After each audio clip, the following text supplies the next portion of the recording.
Well, Vinaka, welcome to Close Up. International human rights laws recognizes everyone's right to an adequate standard of living, including adequate housing. Despite the central place of this right within the global legal system, well over 1 billion people do not have adequate housing.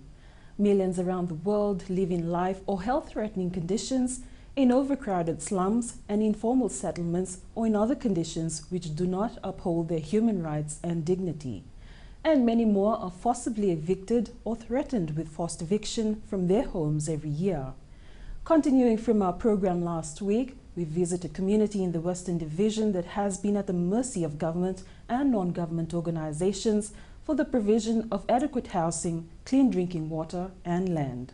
It is definitely a fleeting contrast from the bright city lights, up-end penthouses, and grand infrastructure of California on the west coast of the United States. California's settlement here is just a stone's throw from Lautoka City, the administrative capital of Fiji's Western Division. For the 45 households that occupy this flood-prone community, among other major challenges of living in an informal settlement is the devastation caused by Tropical Cyclone Evan earlier this year that has added the load to their daily struggles for survival. May nakorbo na laura. Saya baki lima sanga vulkan ruani kwa. O takimena tikungo na baki runundul. May kere ngelang ike. Ni sulibio ni tikungo meu ngaravirto tikina na anto bulna lubengo. Na tikungo sinapona todongo se lomani bikau. Sangka misa sangat tiga sasang erania dona rebe bal tu dokoro ni na ndare tingo era singai la kobonga mai so era sa mai limna baki so tolu so ba yena bonongo endo lubu to doko arede tigo ni la tigo ni spepa na mada sawati ni liwea ni okere tigo na bebuki kira ni ndana be bukini matentu me lakuma me buki kimami mbalatani kimami tungo kimami ndanda manana be korkoro stap sona ndanda manana me be korkoro kimami samiti kimi ngarabi buli karabatalana ndata kana lube kimami kimi samiti ko talaga me kimami ngarabati kona tutungo kinana ra langana tutuni kor velu takiti kona ngelgon. Majority of the populace in this community are Itauke, while 3 families are Fijians of Indian ethnicity. As is the case in most informal communities, the pull of moving closer to urban areas is the search to provide quality education for their young and seeking employment for a better future.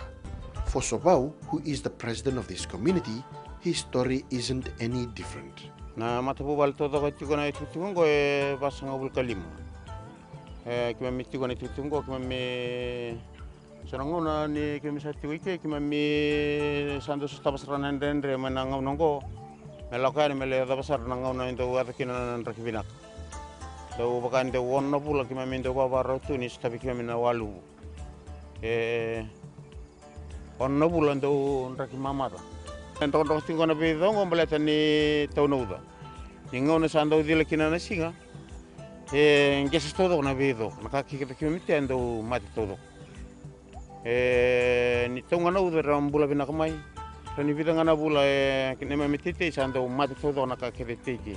Na itu tigungo toluti kuna pubale na vakanda na India. Kinabo kimami ndike kai na sana mai ko toluti kinongo. Mimi turani rati, na turani rana itasiri kandabu lau, tapi sana todo kami tiga ni tutungo, kami lewan tiga ni tutungo. Bangunnya kami kalau sanding itu kami Kristen ni tutungo, meu totakiri tiga meu musiri tiga nama tentu. हम लोग का तो पानी राइट है, हम 87 में आए यहाँ तो पानी राइट है और कुछ हम लोग के पीछे डेढ़ पिजन पाला थे लगभग थोड़ा कमती 30 पाला से उन लोग का पानी नहीं है ना तब उन लोग कोई 40-45 घर है पानी नहीं है तो तो वो लोग थोड़ा हेल्प करे, हम लोग भी हेल्प करता तो ऐसे ऐसे ना, तो फिर पानी के हम लोग 10 पैसा आ जावे ना, तो एक मीठा है तो फिर गवर्नमेंट भी जो ने अथॉरिटी बतावे कि बोले दूसरा पानी नहीं दो ना, घर में मदद करे, घर लोग थोड़ा डैमेज हम लोग के ना, और हम लोग थोड़ा पुआ पाला है ना, तो गरीब है हम लोग सब यहाँ कितना पाला लगे, कोई मदद नहीं करे ना। 87 हम यहाँ भाव कल्पनिया रोड, तब आओ यहाँ पे, फिर हम गन्ना काटो यहाँ लाइव फिल्पो गन्ना काटो, तब यहाँ पे घर बनाओ, घर बनाए क्लास, तो फिर यहाँ पे एक कोटा वाला घर बैठो मैं, फिर यहाँ घर बनाओ, फिर यहाँ पे मेरे पास 4 लड़का, फिर यहाँ वाला एरिया सब फ्लड, बड़ा वाला फ्लड है, सब साल फ्लड हम लोग के आवे, और फ्लड में तकलीफ रहे हम लोग के सब चीज़ के।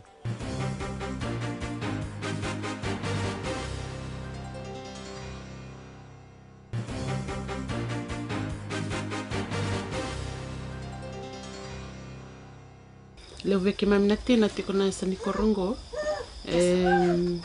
sanga to ne mam paiponi wae bunga sarna buba le rangun tiku mai nanduanga na mitani wae toto batani ndua ba mitani wae roni 5 se onna buba le rangun tiku mikina mambota ni kemam na marama kemam na binakata na wae na visinkel sara mana vingaravi mena ndona mataka me adavana kavi ka wasi bina non rangaravi ni soli le wirna ngone resudu rami sara ngone lalai sara ambaki nimbula mai na bulan 2 lakudaki kina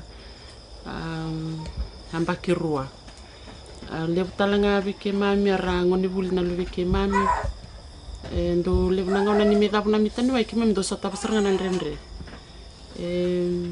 ndakila ni madana wai nantona matabu bale na sanga na sisili na sabasava na renre sara na kana sangarina kakana dundrenre to bike mami na kere wai se meke mami kere na tangini wai mengole me bike mami na tambane ni water supply ko ke mami vina katkeni kere ndona vivu keni matani tu kera ni ke mami buke na sani korongo California ke windongo merani bandonre me bike mami na wai merani ke mami buke kina wawasi ne mami mbula sarmandanga na bisinga seni ke mami wala ngana marama ke mami ngandre bana wai na leo ni bu vale ke de na ngandre bana wai mai na mataka me adavana kai Mami baba ni kana vale sama terango beki mami ni rede ni tigongo inda kungu yana valango ya wono mani kimam sa sang suma ni rawla wale mai teraro to na evicted korto to na mai na tentu na local government mai tarinda na vale me kemi buke kina ya satar tu na valango sang ni valalanga sang talanga ni va floa onga rede ni bunongo e bono lubu ke baka itu ni bikima me kima tawana bata tolo kira ni va floa tak mai valalang me ba uti me bikima na valango berani kemi tawana barora ni na rei bango inda kungu rede na luil ni vale ratu minda kungu ngona na vale sa sin ratu sa taroti sa sin rani kemi tawana pati kemi sin rani tigo bana sosona buno ngondo tonga vale nauda sa lubu mai sa sin rani kemi tawana na rei telain ta kungu na vale mateni vale ngona kini kerua Perto sanda buti ko panang kelera na kini toki anda na toki ni balango to tunga bana sosoira kongo usabani sasanga bakuko me tomi ngame sona floa buno ndo ureta me kini sona floa sasanga me takapata tolna balango mer me matikina irkora tukuni bir mer tarapata tolna bal ke wakasanga me na kole bitalla bal bir korsando tunga panang gele usanga me kotirmai mer me Tigo indona balango ko sa takoti. Ya ngoy matanggal na bibal-bal ko ratu inda kungo. Sa taro dito. Sa utungo ro na mata na kinatar. Ko indona lang gati ko ni sa sinran ni tawana ni sangatu ni ba flo sa ni balalang. Di balango na kinangonongo ni ngono to mekin no de susu to no lamani bal.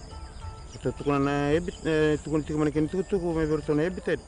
Kaya kami member kami natawan, ena tunang bosu ko meron tunang kutulis tali. Anggo matagal na ono tungo reka na uwe era tungo tukuni meki mami sa tawan na kono ko ya nanongwana nan. Nomir na leni matin TV tinir na meron na tuba tabi ke. Sandan rebe mula ko suba muren ni le torongi bula. Ko tuga na local government kerani nono mo ko indo talenjo. pa flota ka manabale sa palalang tak ko ngona ke msa foso tunga ki ngon na andende mblatini ndende ti ngon sala bay labo e ba ka sa ka weti liu isa me sono ko mitini way na lebuni ngon sanga ti ko su o plani sono ngono lako pe dono ko lako su be metti ko be ndonan dola na sin ni lako tale mblatini nungu ini kamelele mendanga tono lebih ngusinga indo ngai tak sige tiga buta tak na mata saut arto wale musundo me bukia ono nungu sangat tak na tutungo merani bina kamembo do to na kae yo sana mati min do na kae tubir to me bo to kae me sana to tiku kaya sangat hukina sangat al tunga bikia mi to yo ngor rekandina to ko matangal ni ndakilan to kuningele ndana bakandare bakirti ko ni kami tungo kami keringele nga kami keringel tunga papanua kami ngandra butu kirani bo lista kinani me takabundar maten tundar kami lista kinani tutungo me kami lista kami somai na maten tu sole kami ngo tunangel maten tu me kami rani bo tawian na maten tu me kami sole ndana ka me bayangan ni mami tuiki kini kerua sabi kami ko sinta tak binatiko ke kana lava kami bikin matin tundo ni labo lebo me kami somo kini mamigel kami na koto me be mbalaten ni mami ni kami ndorwati sonongona kini kali manandolanga kina rusnga bulan dola isanga ni lebu sarna in kami ndorwati tu manandone singa ko kami no mutiko kerani ndone be bukini matin tu nanu mana matin tu me kerani somo be kami na ani mami lisi kami gaiso somiani na mami pemen na pebula kami tunggu kami satu serang kami borong juga na lewan matentu na bita na bula sauti na bak sauti usa sangat juga na bun tunggu na bun kini santing ta kami tunggu na tuba presiden ini tunggu usa sangat kami kerani ndona kami ta kami na matentu me bukai kimami me kami pandai ta kini ndona bun tunggu na baten ni kami ngele mate ani merasa tumbu ta mana lebih kimami merasa tunggu ndona bun wa pandai ta.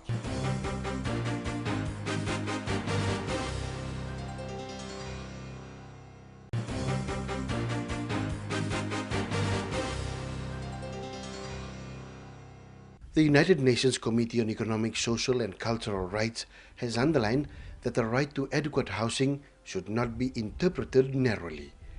Rather, it should be seen as a right to live somewhere in security, peace and dignity. The characteristics of the right to adequate housing are clarified mainly along these lines. That the right to adequate housing contains freedoms. These freedoms include protection against forced evictions and the arbitrary destruction.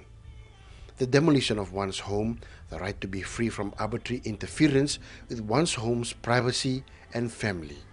The right to choose one's residence, to determine where to live, and to freedom of movement. The right to adequate housing contains entitlements. These entitlements include security of tenure, housing, land and property restitution, and the list goes on.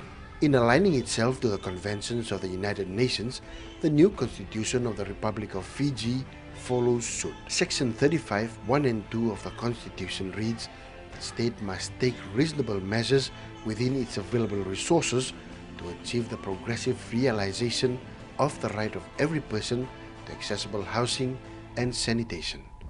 Earlier this month, the Prime Minister Commodore Vurengeng Bainimarama, in his budget address, said his government will continue to drive to help resettle or upgrade the housing of those Fijians living in informal settlements.